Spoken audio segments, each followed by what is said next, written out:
So GKN is always looking at ways to get more efficient. We're always taking a look at what the latest technologies are. Right now, we've all gone on our lean journeys, right? So everyone trying to take waste out of the supply chain, take out every little bit of waste that we can. Trying to automate everything has been a big journey for us too. Introduction of AGVs wherever we go, trying to automate our inventory, really standardizing on one ERP system. So I think, like a lot of people, we're going through that journey right now. It's something that never seems to end, and we're on our next phase of it.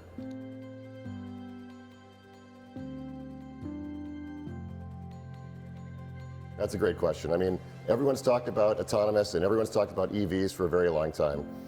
They're both interesting topics.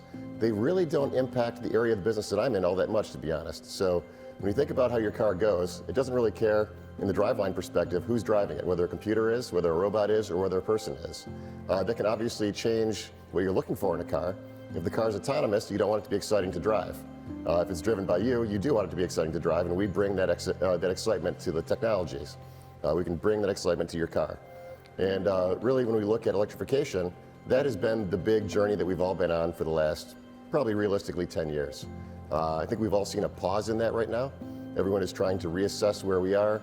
There's a lot of headwinds for it. People are not willing to adopt it just because of infrastructure, political reasons. There's a million different reasons to say no. There's also a million reasons to say yes. Technology is very attractive. It really does make a vehicle very reliable. Makes designing and launching a new vehicle a bit easier.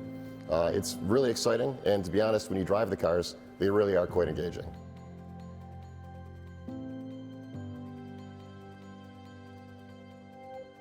Yeah, trying to optimize quality with technology is a big challenge, right? So when you think about traditional automotive quality, we've been making similar parts for many, many, many years. So from the mechanical standpoint, there's not that much of a change. Really what comes down to is systems integration and software quality control. More and more your car is controlled by the computers. It controls a lot of the experience that you have. I think the biggest frustration that a lot of people have with their cars is getting it to talk to their phone, right? So it's the electronics that are the big concerns with quality right now. So really designing systems that are seamless in the vehicle is what everyone's looking for. Integrating the driveline into that so that you've got driving excitement where you want it. So going into a corner, the car knows what you're doing. All the algorithms make sure you turn the right way. And also excitement where you don't want it, right? So when you hit the brakes, you don't want that to be an exciting thing. You want the car to slow down exactly as you expect.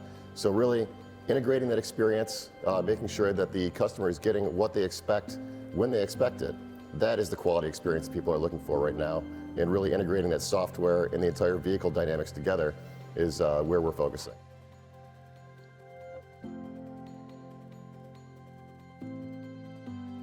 Yeah, supply chain disruptions are kind of the order of the day right now, right? So for the last couple of years, we've all dealt with it. GKN is quite uniquely set up with that because we've got many plants all around the world. So we don't ship from one central location all around. We tend to occupy every country that our customers do. So we try to maintain a close relationship, make sure that we are where they're operating, so that minimizes our supply chain risks. So us operating local has been a big, big benefit for our company.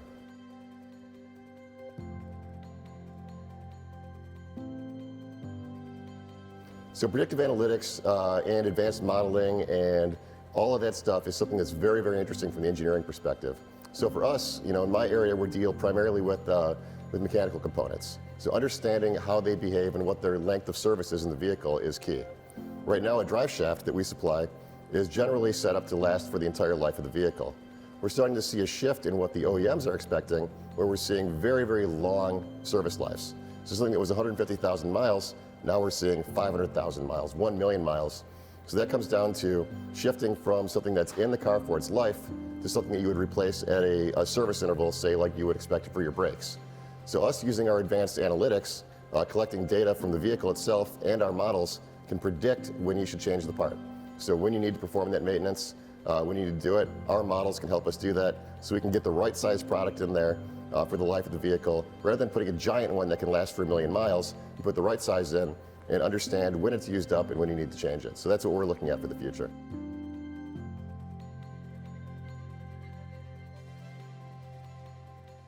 Alternative materials are always a big topic. Everyone always says, why not carbon fiber? Why not titanium? Really, when it comes down to it, those things have a very niche appeal and niche use. So us being more of a power transmission company, you need the more traditional materials like steel. So what we're focusing on is really optimizing geometries, optimizing our designs, the processing of the steel, the heat treatment, things like that. So really not going into the exotic materials side, but really making sure that we have the optimum designs and quality of current materials.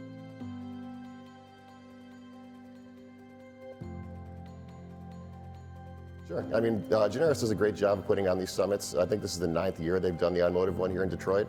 I've been, I think, to the last 4, so taking part in each one. I really enjoy networking with the people, seeing what the exhibitors bring as well. But really, it's all about making that face-to-face connection. A few years ago, we had one that was virtual. Like many things, I think we all found virtual to not be the best. Getting together in one room, getting a chance to talk to people, interact, see the technology, and see the enthusiasm is what really brings me back.